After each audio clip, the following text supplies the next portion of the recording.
every single day we have another damaging story about this. Now, quite clearly, Jeremy Corbyn is not in a position to choose who does or does not agree with him or back his views. But it would certainly be concerning that a white supremacist who talks about Zionist power and Jewish establishment power should think that in some way Jeremy Corbyn represents his views. I think it's absolutely ridiculous. The coincidence of views between David Duke and Jeremy Corbyn is about 0.001. It's absolutely despicable. The guy is trying to damage the Labour Party by pretending to support it. He knows that Jeremy stands for everything that Duke opposes. Well, apart from the fact this is something he told his radio listeners back in 2015, he's not joining in on this, is he? Well, this is a new one on me, so I'm reacting off the top of my head. Well, yeah, but exactly. Your claim that this is if you really think that David Duke goes around trying to damage Jeremy Corbyn's leadership, I'm sure he's not even aware of what's going on right now. The difference is that Donald Trump never told his supporters just how despicable he thinks that David Duke is. I don't think it will be very long before Jeremy Corbyn tells us just what he thinks about David Duke. There are various people now being openly saying they believe that the leader of your party, Jeremy Corbyn, is an anti-Semite, not just someone who seems to enjoy the company of an awful lot of people, calling them friends and brothers who express anti-Semitic views.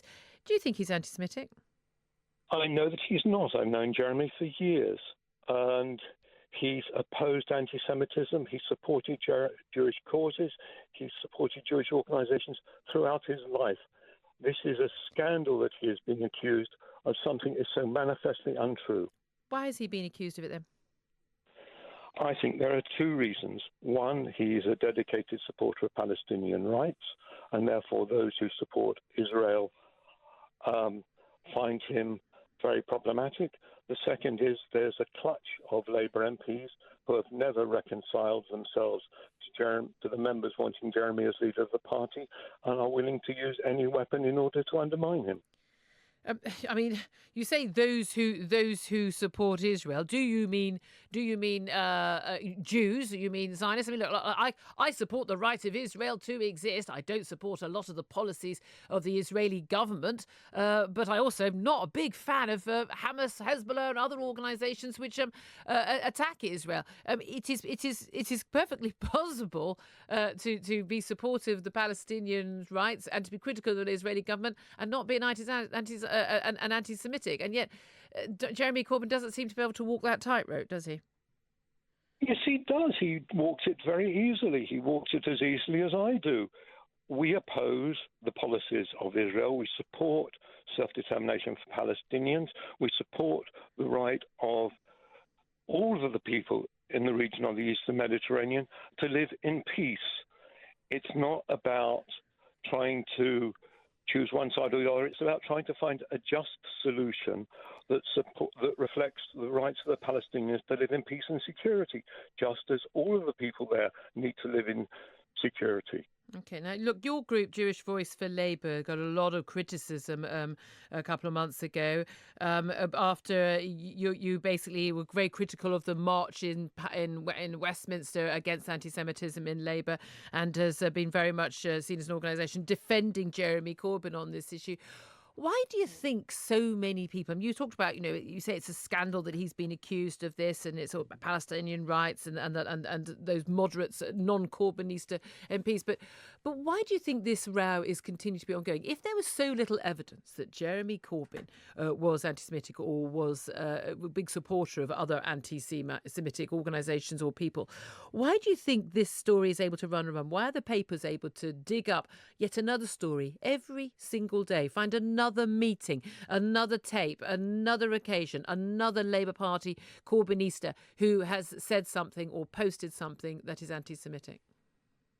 Well, many of the stories are fabricated. They're not, are they? There are usually tapes or there are actually screen grabs. If we look at the latest one on Peter Wilsman, if one looks at the full transcript of what was said at the NEC, you find that what was reported was very selective quotations, misrepresentation of his words to paint him in a very bad They weren't. light. They weren't. No. They were. Mike, I have listened to the tape. I have read the transcript, and I have seen just how words were taken out of context to misrepresent what he said. They weren't taken out of context. They were. They simply were not. If you go and read the transcript, I haven't got the transcript in front of me. I've heard the words, and they were in context. I would read it out to you if I had it in front of me, but sorry, I wasn't. What is the context in which you say you're not going to listen to Jewish people because they're Trump fanatics?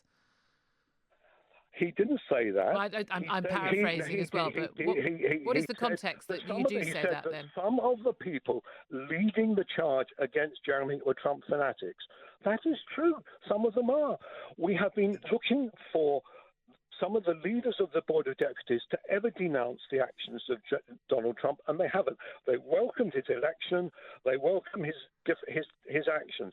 Trump is a racist. He needs to be called out as a racist. And if people can't do that, they lose moral credibility in attacking anyone in this country. I agree with you. I believe that Donald Trump is a racist, but a lot of people have got a lot of concerns that there's always this distinction made between anti-Semitism and racism, and Labour's very strong and proud tradition of being an anti-racist party being very much undermined, where there seems to be one particular race or group of people that your side of the party does have quite a problem with.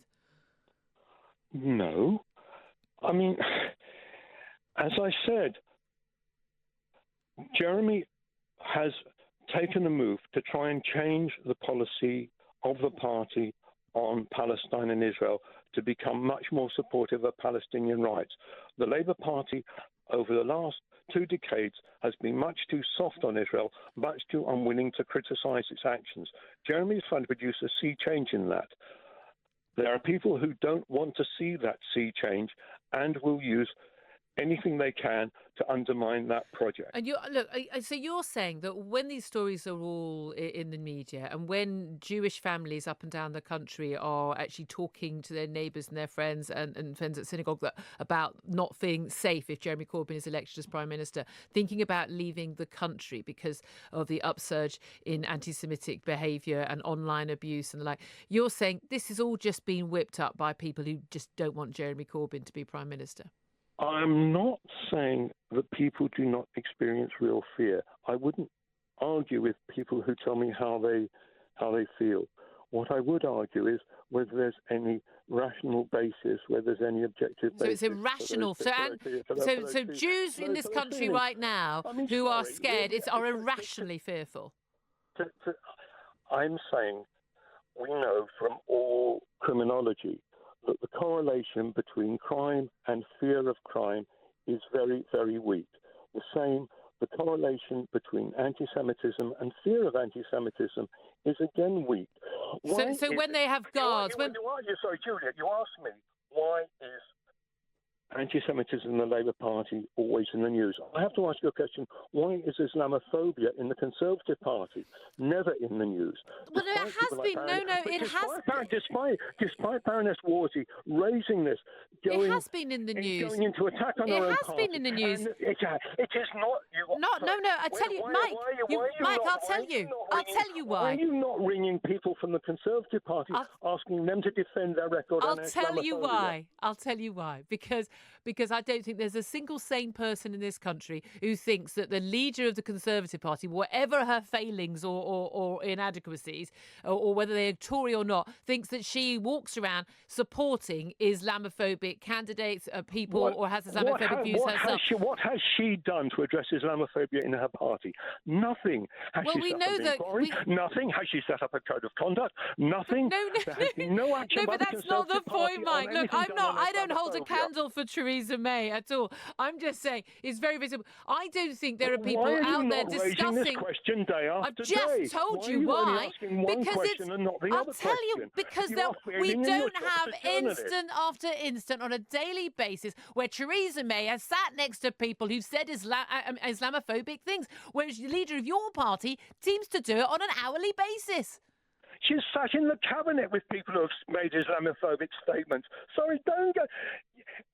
If there was anything like, no one has gone through all of the Twitter feeds and all the Facebook feeds of Conservatives. I'm sure they're doing that right now. They've been doing it for months.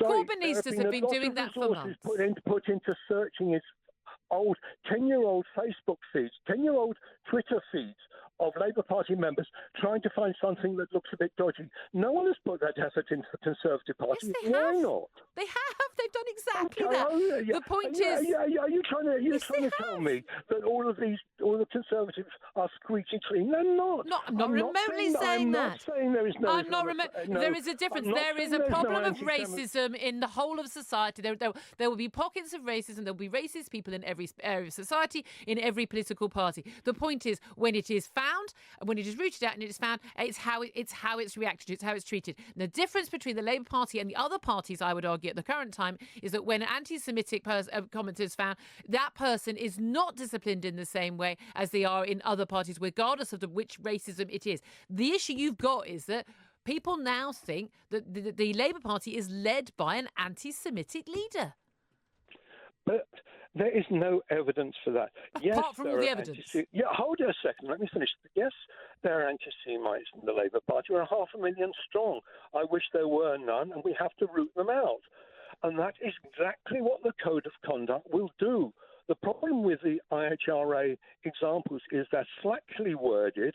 They don't precisely define what the problem is.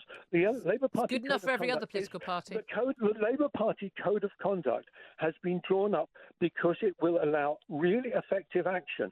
What we're being asked to adopt is something that would be less effective. I have to ask, why are we being asked to drop a really powerful weapon to use a less powerful one? Well, because you're not being asked that because that's a load of nonsense. Mike Cushmore, we're going to have to leave it there. We're going to have to leave it there. Time's against us.